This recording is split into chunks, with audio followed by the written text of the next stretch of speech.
Hello everyone, we welcome you to the ALED Media Live.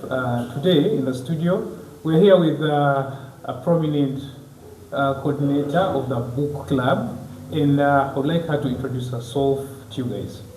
Hello, my name is Naudo Daffin, and I'm the program coordinator of the ALED Coffee Book Evenings. Thank you. Yes, Daffin, talking about the book club, can you tell us about the book club? What is it all about? Because you've seen different people, for example, the youth, coming up with different questions about the book club. What is it all about? Can you please give us a preamble about it? Actually, the whole idea of the book club came in, we realized that it is very hard for individuals or the youth to get a book and read. So we said, how can we motivate the young generation and captivate their souls into reading so that they can develop a reading culture? So we said, if we bring a sense of a group where individuals share the same kind of ideas and also believe in the same values, I think this could be a credible thing where these individuals could read a book, come up with solutions, or they can also develop ideas within that particular book and bring up that solution to the society. Thank you. Definitely, as well, talk about something, because we've seen the sculpture of the first novel. It's called The Adventures of Jonathan Galibo. Could you please give us a preamble, because it's the first book in essential that they're trying to go out with. How is it? What is the basic? Can you give us a detailed brief about it, about the adventure of the Jonathan Galibo, and how sure are you that these youth could come into line with it? So the adventures of Jonathan Galibo, actually it is a young man that boarded a boat and he ended up on a strange island. So when he ended up in a strange island, he walked off boating the boat, and he realized that people in this island were in, let me call it a cave. They were living in a certain society that was being dictated. This society was having issues like the food policy, where people were not allowed to grow more food. They were given a certain quantity of food that they were supposed to grow.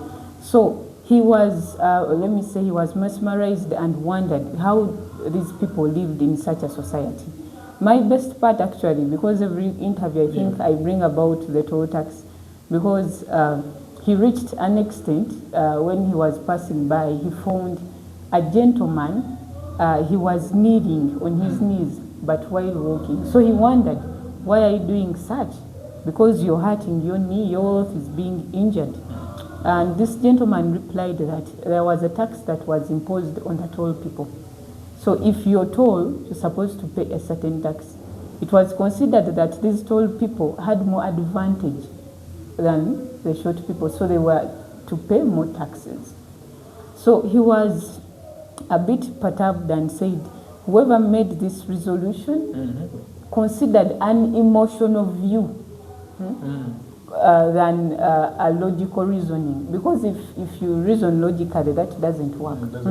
Because, okay, let me say, Ibra, you're a handsome short man. True. Yes, a handsome short man. So if you say that, short man. So if you say that only the tall men are handsome or only the tall ladies are beautiful, that wouldn't make sense, because there are some tall men you can find in society and you're shocked. Oh my God, I've not said that. And you're shocked by the beauty that they possess.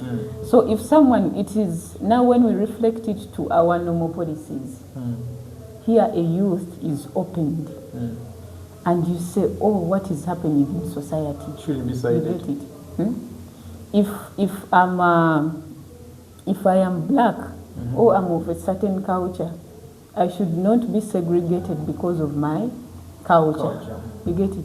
It's like if I say that you made a wedding and your wedding budget was 1 billion, should the government tax you because you were extravagant? So taxation is theft. So should the government tax you because you're extravagant? No.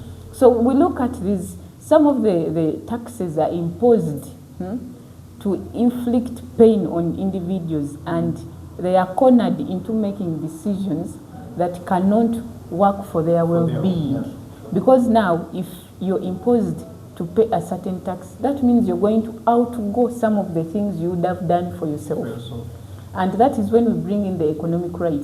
I have the right on how I use my money, as long as I'm not inflicting pain on someone.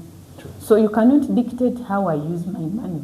So all these preambles that we are giving, we see that the youth can be open-minded and see how the government is working and how better.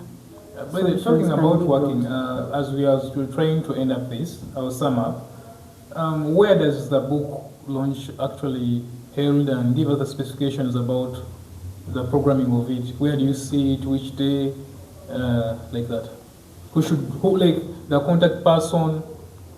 Okay, the book, actually the book club, we are a team, I don't work alone. Yeah, true. And of course our team leader is Mr. John Mugavi, Socrates.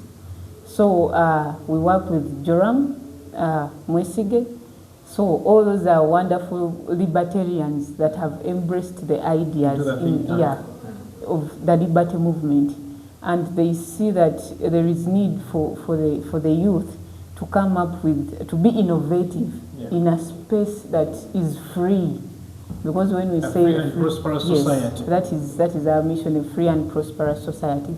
So if we say a free and prosperous society, this is one of the traits that we want to bring on board. And when it comes to the book launch, actually we did that, and we had a marvelous turn-up. We had about 25 youths that engaged in the book launch, and we are having these book clubs continuous every Thursday, because in a month we have it twice. Every first week of the month and the second last week of the month, but on Thursday. So it is very interesting that the youth have embraced it, and we look forward to having a bigger dream, because we are looking at them drafting even policy briefs, giving commentary about such a book, and also engaging with the writers, because some of them have a vision of writing and editing. And but if you give that person access to writers such as Ken Scotland, they can be helped so much. Therefore, I invite all my colleagues from wherever you are to come and participate, join the book club. It's a massive initiative that is created to see that we can sustain the ideas that each entity has. We might differ in different thinking capacities, but truly we have the same ambitions of being successful ideologically and also in mentorship programs. Join us at the Africa Liberty Camp as well. It's happening in?